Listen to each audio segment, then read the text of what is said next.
और अब बात करते हैं किसानों और केंद्र सरकार की उस बातचीत की, क्योंकि किसानों ने एक बार फिर से केंद्र सरकार के एमएसपी के प्रस्ताव को ठुकरा दिया है। तो केंद्र सरकार की तरफ से प्रस्ताव रखा गया किसानों के सामने एमएसपी को लेकर, लेकिन एक बार फिर से किसानों ने इस प्रस्ताव को भी ठुकरा दिया और एक बार फिर से बातचीत असफल मानी जा रही है, क्योंकि किसान संगठनों ने 21 फरवरी को यानी कि कल के दिन दिल्ली कूच का ऐलान किया है, क्योंकि समय मांगा था किसानों ने कि इस प्रस्ताव के बारे में विचार किया जाएगा। और केंद्र सरकार ने एमएसपी को लेकर जो प्रस्ताव दिया उसे एक बार फिर से किसान नेताओं ने ठुकरा दिया। हमने यकमुक्त इस प्रपोजल को रद्द कर दिया है और जो ये कॉन्ट्रैक्ट फार्मिंग के नाम पर, डिवर्सिफिकेशन के नाम पर जो धान या गेहूं छोड़कर आएंगे उनके साथ लीगल कॉन्ट्रैक्ट करेगी भारत सरकार, उसमें ऐसा आ रहा था। तो जो बात थी कि अगर पहले से कोई सरसों बीज रहा है और वो उससे नहीं निकला, उसका कुछ नहीं मिलने वाला। जो पैसे पहले से ही ये दालें वगैरह जो बोल रहे हैं वो बीज रहा, तो इस कैटेगरी में नहीं आएगा। हाँ, जो धान या गेहूं को छोड़ेगा वो इस कैटेगरी में आएगा। तो ये अनाउचित हमें बातें नजर आई। हमने इसलिए समय लिया कि पूरे भारतवर्ष के लोग ये ना कहें कि सरकार ने कोई प्रस्ताव भेजा है तो ये आराम से ठंडे मन से सोचते भी नहीं है, उसको ठुकरा देते हैं। लेकिन जो मीटिंग में उन्होंने चाल चलने का यत्न किया वो पूरे देश के समक्ष आज हम रख रहे हैं। तो ये असल में सरकार की नीयत पे खोट है। अगर नीति अच्छी होती, नीयत साफ होती तो वो ऐसा ना करते। तो जैसे हरि दामोदरन जी का भी जिक्र है, अभी एक स्टडी करता के लिया था हरीश दामोदरन, उन्होंने भी कहा अभी भाई आप फार्म जो तेल बीज है 1,75,000 करोड़ का बाहर से मंगवाते हैं।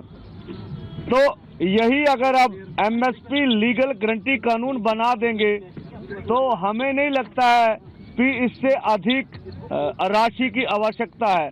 तो हमारी मांग जो ही वही है कि सरकार एमएसपी गारंटी कानून 23 फसलों के ऊपर बना के दे और जो फसलें रह जाएंगी उसके ऊपर स्टडी करने के बाद सभी फसलों के ऊपर हमें जो है एमएसपी लीगल गारंटी का कानून चाहिए।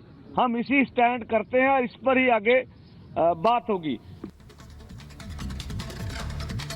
तो घंटों तक मीटिंग और मंथन के बाद भी सब कुछ बेनतीजा रहा, क्योंकि केंद्र सरकार ने जो किसानों को प्रस्ताव दिया एमएसपी को लेकर कुछ फसलों पर, तो वहां पर फिर से किसानों ने इस प्रस्ताव को ठुकरा दिया है और ये कहा है कि हमें ये प्रस्ताव मंजूर नहीं है और 21 फरवरी को दिल्ली कूच का ऐलान भी किया है। देखिए खास रिपोर्ट।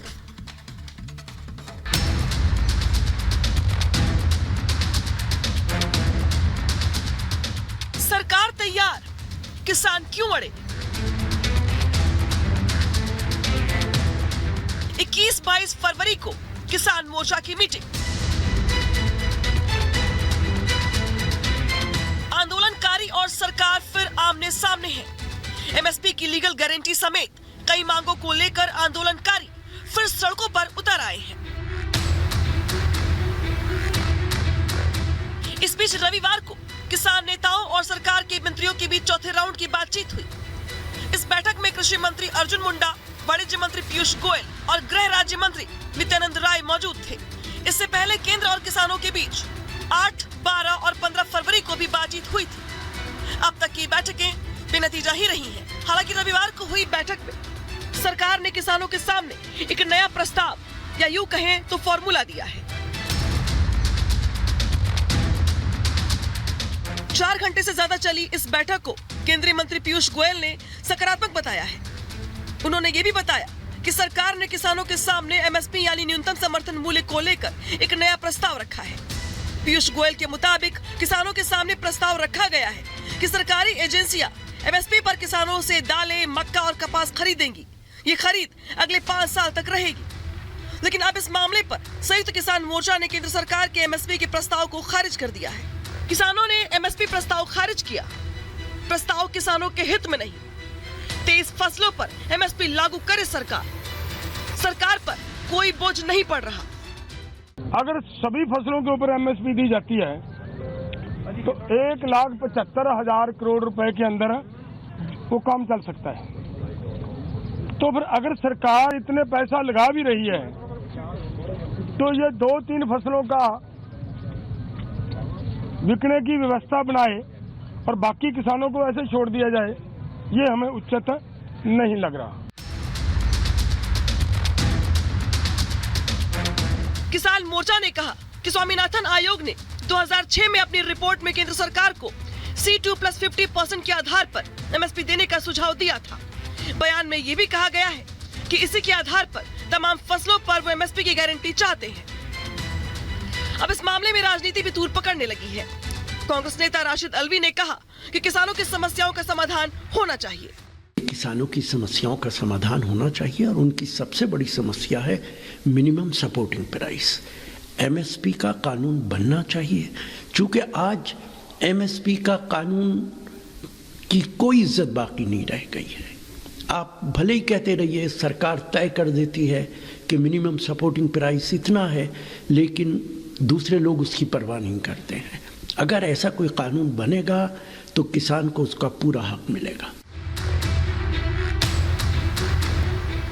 वहीं किसान नेता गुरनाम सिंह चाढ़ूनी ने कहा कि 21 फरवरी तक का समय है। सरकार को सोचना और समझना चाहिए कि ये 2 चीजें बहुत महत्वपूर्ण हैं। जैसे उन्होंने दालों, मक्का और कपास का जिक्र किया, उन्होंने इन दोनों फसलों को भी शामिल करना चाहिए। अगर इन दोनों को शामिल नहीं किया गया तो हमें इस बारे में फिर से सोचना होगा। हमने फैसला लिया कि अगर सरकार 21 फरवरी तक नहीं मानी तो हरियाणा भी आंदोलन में शामिल होगा। Bureau report, Republic Bharat.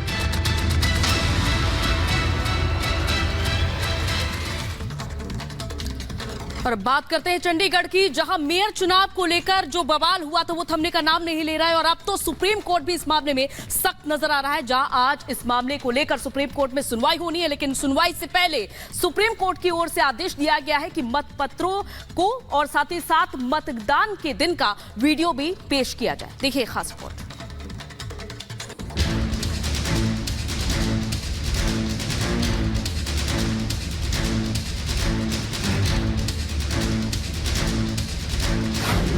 Chandigarh की लड़ाई, दिल्ली में सुनवाई। सुप्रीम आदेश, बैलेट पेपर करें पेश। रिटर्निंग ऑफिसर ने माना सुप्रीम कोर्ट में कबूलनामा। चंडीगढ़ से दिल्ली तक मेयर चुनाव को लेकर सियासी घमासान छिड़ गया है। आप और कांग्रेस ने मामले को लेकर सुप्रीम कोर्ट का दरवाजा खटखटाया है तो सुप्रीम कोर्ट ने रिटर्निंग ऑफिसर को कड़ी फटकार लगाई। अब आज एक बार फिर सुप्रीम कोर्ट इस मामले की सुनवाई करने वाला है। दोपहर 2 बजे सुनवाई होनी है, लेकिन शीर्ष अदालत ने सुबह 10:30 बजे तक कोर्ट में बैलेट पेपर और मतगणना का वीडियो लाने को कहा है। साथ ही उसने पंजाब हरियाणा हाई कोर्ट को सभी रिकॉर्ड सुरक्षित सुप्रीम कोर्ट तक पहुँचाने के इंतजाम करने का आदेश दिया है। इससे पहले सोमवार को सुनवाई के दौरान सुप्रीम कोर्ट ने चंडीगढ़ में दल बदल पर चिंता जताई। साथ ही रिटर्निंग ऑफिसर के वीडियो को देखने के बाद अनिल मसीह को जमकर फटकारा। कोर्ट की कड़े तेवर देखते हुए अनिल मसीह ने बैलेट पेपर पर क्रॉस मार्क की बात कबूल ली। रिटर्निंग ऑफिसर ने ऐसा करने के पीछे पेपर पर निशान देने की कोशिश करने की दलील दी। सॉलिसिटर जनरल ने भी माना कि इसे लेकर इनके खिलाफ कार्रवाई की जानी चाहिए, जिसके बाद कोर्ट ने नए रिटर्निंग ऑफिसर को नियुक्त करने का निर्देश दिया है।